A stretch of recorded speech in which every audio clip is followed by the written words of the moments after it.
Hello दोस्तों, स्वागत है आपका हमारे YouTube चैनल कॉन्सेप्ट क्लासेस में। जैसा कि आपको पता है, हमने थर्ड लेसन के 7 पार्ट कंप्लीट कर लिए थे। आज हम लेकर आ रहे हैं पार्ट नंबर 8, जिसमें हम पढ़ने वाले हैं समविभव पृष्ठ, जिसे इंग्लिश में कहते हैं इक्विपोटेंशियल सरफेस। ओके, अपन नाम पे चलते हैं। आप एक बार नाम पे विचार कीजिए, समविभव पृष्ठ। नाम से स्पष्ट हो रहा है, ऐसा पृष्ठ जिस पर विभव का मान क्या हो, एक समान हो, क्या कहलाएगा? समविभव पृष्ठ। तो एक बार परिभाषा लिख लेते हैं अपन, देखो क्या होती है। परिभाषा लिखते हैं अपन, ऐसा पृष्ठ जिसके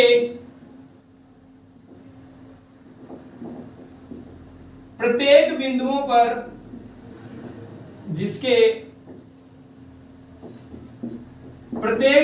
पर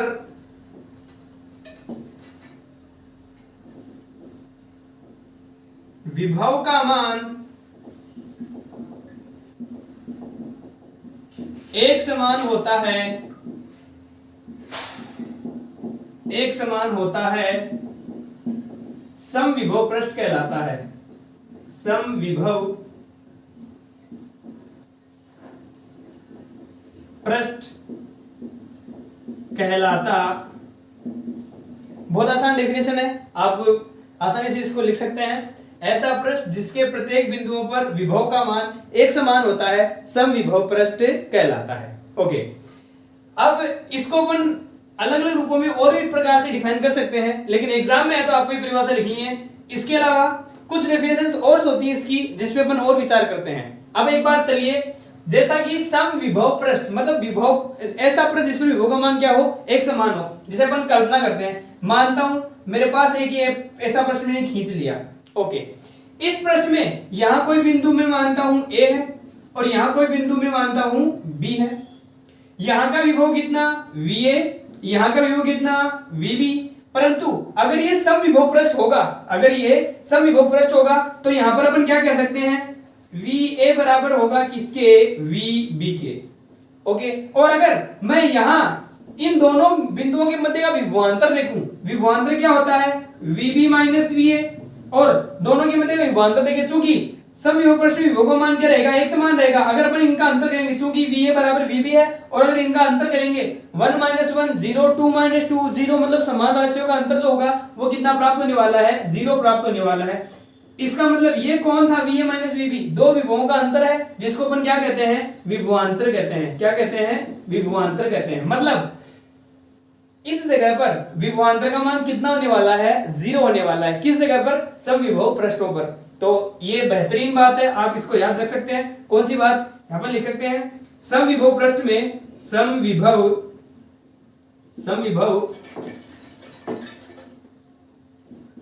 पृष्ठ में विभवांतर जिसको अपन डेल्टा V से भी दिखा सकते हैं, विभवांतर कितना होता है? 0 होता है। दूसरी बात देखते हैं अपन, ये भी बहुत इंपॉर्टेंट बात है। देखिए क्या। ओके, मैं वापस वही समविभव पृष्ठ लेता हूं। मैं मानता हूं यहां पर A बिंदु था और यहां पर B बिंदु है। ओके, और मैं इस समविभव पृष्ठ में ही किसी आवेश को यहां से लेकर यहां ले जाना चाहता हूं। और हमने पहले पढ़ा भी था विभवांतर के अनुसार। हमने क्या देखा था? विभवांतर की परिभाषा हमने पढ़ी थी। हमने क्या पढ़ी थी कि किसी विद्युत क्षेत्र के अंदर एक बिंदु से दूसरे बिंदु तक किसी आवेश को ले जाने में किया गया कार्य क्या कहलाता था? विभवांतर कहलाता था। अगर यहाँ विभवांतर 0 है, तो किया गया कार्य भी कितना होगा? 0 होगा। क्योंकि किया गया कार्य क्या कहलाता था? विभवांतर। अगर विभवांतर 0 तो किया गया कार्य भी कितना होगा? 0 होगा। मतलब दूसरी बात ये हो जाएगी, ये क्या हो जाएगी? समविभव पृष्ठ में किया गया कार्य 0 होता है। बहुत इंपॉर्टेंट बात, आप इसको याद रखेंगे। ओके, नंबर तीसरी बात अपन डिफाइन करते हैं। अगर मैं कहूं आपसे कि मुझे बिंदु आवेश कारण समविभव पृष्ठ बनाना है, किस कारण बनाना है? बिंदु आवेश कारण। तो मैं लिखता हूं तीसरी, बिंदु आवेश के कारण समविभव पृष्ठ, क्या लिखता हूं मैं, बिंदु आवेश के कारण समविभव पृष्ठ। देखते हैं कैसा बनता है। हमें किसके कारण देखना है, बिंदु आवेश कारण। तो मैं मान लेता हूं मेरे पास, मैं मानता हूं मेरे पास प्लस क्यू एक बिंदु आवेश है, ओके। और आप जानते हैं, आप क्या जानते हैं, धनावेश के कारण जो विद्युत क्षेत्र की तीव्रता होती है वो होती है बाहर की तरफ। तो मैं यहां विद्युत बल रेखा निर्माण करता हूं जो किस तरफ होगी, धनावेश से बाहर की तरफ, ओके। और चूंकि हमने पढ़ा है, हमने क्या पढ़ा है, जो विभव होता है किसी बिंदु आवेश का, जो विभव होता है वो होता है V बराबर के क्यू अपॉन आर, ओके। मैं इस जगह इस बिंदु आवेश को मानता हूं जो यहां उपस्थित है। तो इससे आर दूरी पर जो विभव का निर्माण होगा वो कितना होगा, के क्यू अपॉन आर। मैं मानता हूं यहां तक कोई बिंदु P है, तो यहां तक जो विभव होगा, चूंकि यहां जो विभव होगा वो विभव, और इतनी ही दूरी पर मैं मानता हूं ये 5 सेंटीमीटर दूरी है। कितनी दूरी है, ये 5 सेंटीमीटर दूरी है। यहां पर भी कितनी सेंटीमीटर है, 5 सेंटीमीटर। यहां पर भी कितनी सेंटीमीटर, 5 सेंटीमीटर। और यहां पर भी कितनी सेंटीमीटर, 5 सेंटीमीटर। तो मैं इस बिंदु पर और इस बिंदु पर विभवों का मान देखूंगा तो कितना होगा, हमारे पास एक समान प्राप्त होने वाला है। क्यों प्राप्त होने वाला है, क्योंकि जो विभव का मान डिपेंड करने वाला है वो किस पर डिपेंड करने वाला है, क्यू पर और दूरी के व्युत्क्रमानुपाती। चूंकि क्यू देखिए आप, क्यू क्या है, एक समान है। इस स्थान के लिए क्यू का मान एक समान है, तो क्यू रहने वाला है कांस्टेंट, ओके। के का मान 9 निर्वात के लिए ये भी कितना, कांस्टेंट। मतलब केवल किस पे डिपेंड करने वाला है, V समानुपाती 1/r। और हम देख रहे हैं यहां पर r 5 centimetre 5 centimetre 5 centimetre 5 centimetre. तो एक प्रकार से r भी हमें यहां पर इस पॉइंट के लिए क्या दिख रहा है, नियत दिख रहा है। मतलब इस जगह विभव का मान जितना यहां पर रहेगा उतना ही यहां रहेगा, उतना ही यहां रहेगा, उतना ही यहां रहेगा। और अगर मैं यहां पर सबको मिला दूं, इस प्रकार से एक त्रिज्यीय रूप में, वर्तीय रूप में, तो हमारे पास जो प्राप्त होने वाला है विभव वो किस प्रकार से प्राप्त होने वाला है, इस प्रकार से। और यहां पर इन बिंदुओं पर विभवों का मान क्या रहने वाला है, एक समान रहने वाला है, ओके। मैं इस विभव को मानता हूं V1।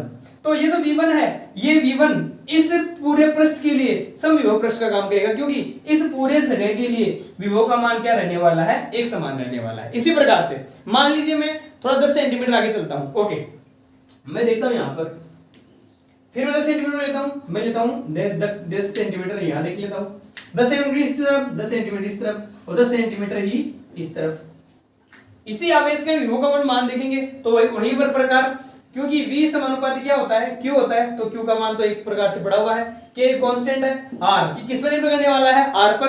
तो इस बिंदु पर R 10 सेंटीमीटर, इस पर भी 10 सेंटीमीटर, इस पर भी 10 सेंटीमीटर, इस पर भी 10 सेंटीमीटर। मतलब जितना विभव यहां होगा उतना ही विभव यहां होगा, उतना ही विभव यहां होगा, क्योंकि ये दूरियां क्या है, बराबर 10 सेंटीमीटर है। मतलब यहां पर भी विभव का मान क्या रहने वाला है, अपने पास एक समान प्राप्त होने वाला है। और किस प्रकार से प्राप्त होने वाला है, ये गोलाकार रूप में, ओके। तो मतलब हमारे पास यहां मैं मानता हूं विभव कितना हो गया, हमारे पास V2 हो गया। इसी प्रकार से आप अन्य दूरियों के लिए ले सकते हैं, वहां क्या हो जाएगा, V3 हो जाएगा। तो और हमें जो ये आकृति दिख रही है, ये एक गोलाकार दिख रही है। तो अपन कहेंगे कि जो बिंदु आवेश का जो विभव प्राप्त होता है, समविभव पृष्ठ प्राप्त होता है, वो पृष्ठ कैसा प्राप्त होता है, गोलाकार प्राप्त होता है।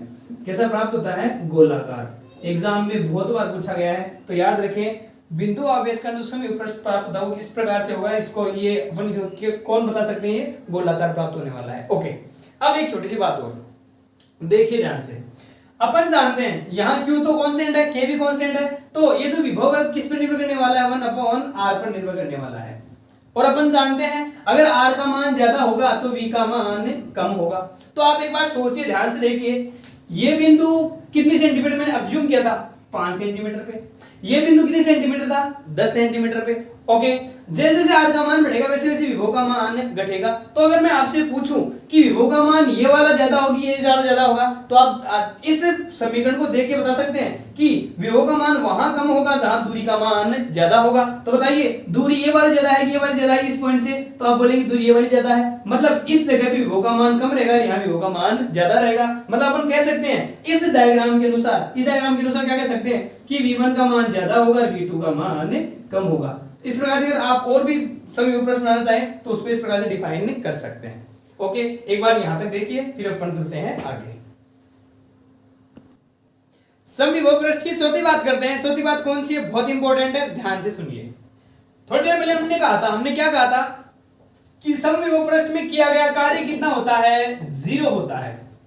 ओके, और अपन जानते हैं कार्य एक अदिश राशि होती है जो किससे बनती है, हमने देखा था कार्य जो बनता है वो होता है बल इंटू विस्थापन, और बल और विस्थापन के अदिश गुणनफल से बनता है। ओके, अब आप ध्यान से देखिए, ये डॉट प्रोडक्ट से बना है। किससे बना है, डॉट प्रोडक्ट से। चूंकि समविभव पृष्ठ में हमें W कितना बनाना है, 0 बनाना है, और हमें पता है डॉट प्रोडक्ट से cos खुलता है, तो अपन इसको ओपन करेंगे तो W बराबर हो जाएगा f dx cos थीटा।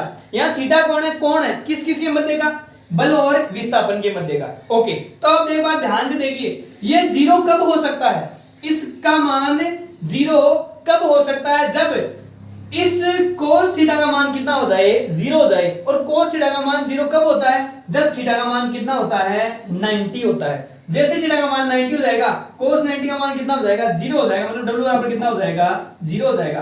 कहने का मतलब ये हुआ कि बल और विस्थापन, कौन कौन, बल और विस्थापन दोनों क्या हो, परस्पर लंबवत हो, तब कार्य का मान कितना होता है, 0 होता है। और लगने वाले बल की दिशा किस तरफ होती है, जिस तरफ विद्युत क्षेत्र की दिशा होती है। कहने का मतलब यहां से हमारे पास एक रिजल्ट सामने आया है। रिजल्ट सामने क्या है, एक बार लिख लेता हूं, मैं लिखता हूं, समविभव पृष्ठ, समविभव पृष्ठ, बहुत अच्छी बात है, ध्यान से सुनिए। समविभव पृष्ठ विद्युत क्षेत्र के लंबवत होता है, लंबवत होता है। समविभव पृष्ठ कैसा होता है, विद्युत क्षेत्र के लंबवत होता है। तो हमने देखा यहां पर समविभव पृष्ठ जो होता है वो विद्युत क्षेत्र के तल के क्या होता है, लंबवत होता है। तो अपन एक बार विद्युत क्षेत्र दिशा से अपन देखते हैं किस प्रकार से लंबवत होने वाला है। तो ओके, इसको मैं एक बार थोड़ा डायग्राम रूप में बनाता हूं। तो मान लीजिए मेरे पास ये एक समान विद्युत क्षेत्र है, क्या है, मेरे पास एक समान विद्युत क्षेत्र है इस प्रकार से, और हमें पता है, हम जानते हैं विद्युत क्षेत्र की दिशा किस तरफ होती है, धनावेश से ऋणावेश की तरफ होती है। मतलब यहां धनावेश होगा और यहां पर कौन होगा, ऋण आवेश होगा। ओके, अब हमने देखा है कि समविभव पृष्ठ क्या होता है, विद्युत क्षेत्र के तल की क्या होता है, लंबवत होता है। मतलब विद्युत क्षेत्र इस प्रकार से जा रहा है तो इसके लंबवत मतलब इस प्रकार से होने वाला है। मतलब अगर हम लोग यहां पर समविभव पृष्ठ बनाना चाहें तो अगर इसकी दिशा इस तरफ होगी तो समविभव पृष्ठ कैसे होगा, इसके इस प्रकार से लंबवत होगा, जो कितना कोण बनाएगा, इसके साथ में 90 का कोण बनाएगा। तो अगर मैं यहां पर समविभव पृष्ठ खींचना चाहूं इन विद्युत क्षेत्र के साथ में, तो किस प्रकार से खींचेंगे, वो अपन खींचेंगे कुछ इस प्रकार से।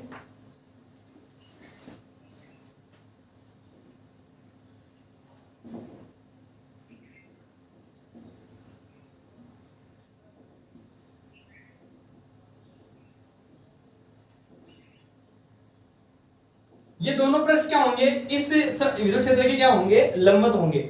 अगर मैं यहां का विभव V1 मानूं, यहां का विभव V2 मानूं, तो अब आप देखिए ध्यान से, अगर मैं आपसे कहूं कि यहां पर इस जगह V1 का मान ज्यादा है, V2 का मान ज्यादा है, तो आप देखकर बता सकते हैं, कैसे बता सकते हैं, क्योंकि बिंदु आवेश मैं यहां मानूंगा, तो ये जो V2 है, ये वाला बिंदु है और ये वाला बिंदु है, ये तो इससे इतनी दूरी पर स्थित है और ये इससे इतनी दूरी पर स्थित है। और अपन जानते हैं V समानुपाती 1/r होता है, दूरी का मान ज्यादा तो विभव का मान क्या होता है, कम होता है। तो मैं यहां से इस डायग्राम के अनुसार कह सकता हूं कि V1 का मान क्या होगा, बड़ा होगा, और V2 का मान क्या होगा, छोटा होगा। तो मैं यहां लिख सकता हूं V1 is greater than V2।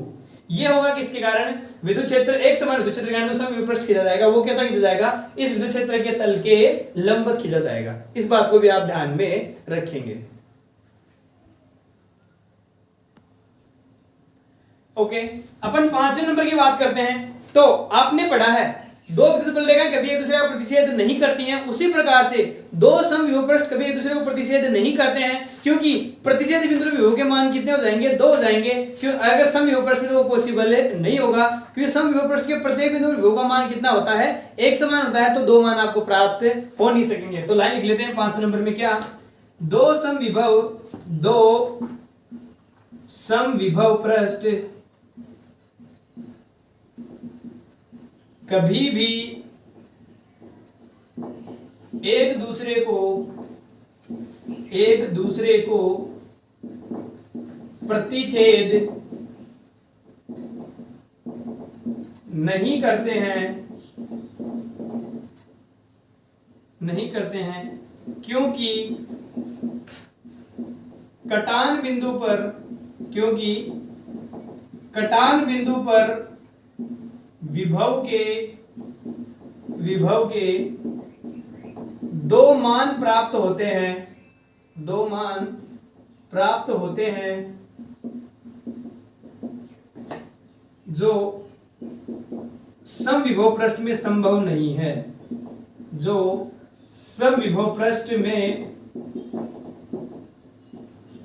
संभव नहीं है। ये भी अच्छी लाइन है। एक लाइन अच्छी और है, नंबर 6। कौन सी अच्छी लाइन है?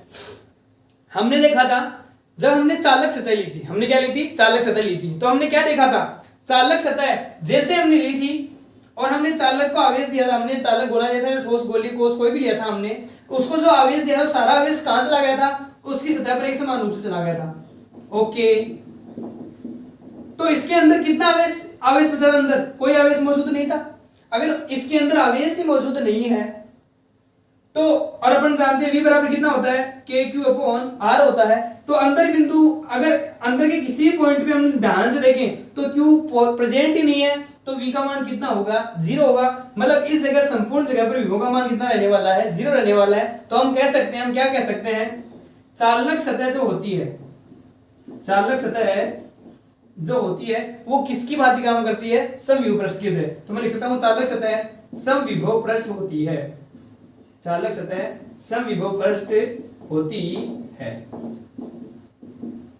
ओके, क्योंकि बाहर भी जो आवेश है वो एक समान रूप से फैल गया है। तो अगर Q का मान समान है तो किसी पॉइंट पर आप R को देखेंगे तो V बराबर KQ/R समान आने वाला है। तो चालक सतह पर विभव समविभव पृष्ठ की चालक जो सतह जो होती है वो किसकी भांति काम करती है? समविभव पृष्ठ की भांति कार्य करती है। ये जो हमने 6 गुणधर्म देखे हैं, ये 6 गुणधर्म किसके गुणधर्म है? समविभव पृष्ठ के गुणधर्म है। तो यहाँ से एग्जाम में क्वेश्चन कैसे पूछा जाता है वो सुनिए बात ध्यान से। पहले डेफिनेशन आती है समविभव पृष्ठ किसे कहते हैं, उसके 2 गुणधर्म लिखिए। तो हमने जो गुणधर्म 6 पढ़े हैं इनमें से आप कोई भी 2 गुणधर्म लिख सकते हैं। दूसरी बात, यहाँ से बहुत बार क्वेश्चन पूछा गया है, वो जो हमने बिंदु आवेश समविभव पृष्ठ पूछा था वो, और जो विद्युत क्षेत्र के द्वारा हमने समविभव पृष्ठ को उसके लंबवत किया था वो, ये कई बार क्वेश्चन पूछे गए हैं। तो आप इनको ध्यान से पढ़ेंगे, ध्यान से करके आएंगे। मुझे पूरा विश्वास है अगर आप इस वीडियो को एक बार देखेंगे तो आप बड़ी आसानी से उसको एग्जाम में सोल्व कर सकते हैं। हम अगला वीडियो पढ़ेंगे कल। तब तक के लिए बच्चों थैंक यू, धन्यवाद। अगर आप लोगों को वीडियो पसंद आया है तो लाइक कीजिए और अपने साथी स्टूडेंट्स तक इसको जरूर शेयर कीजिए। थैंक्स।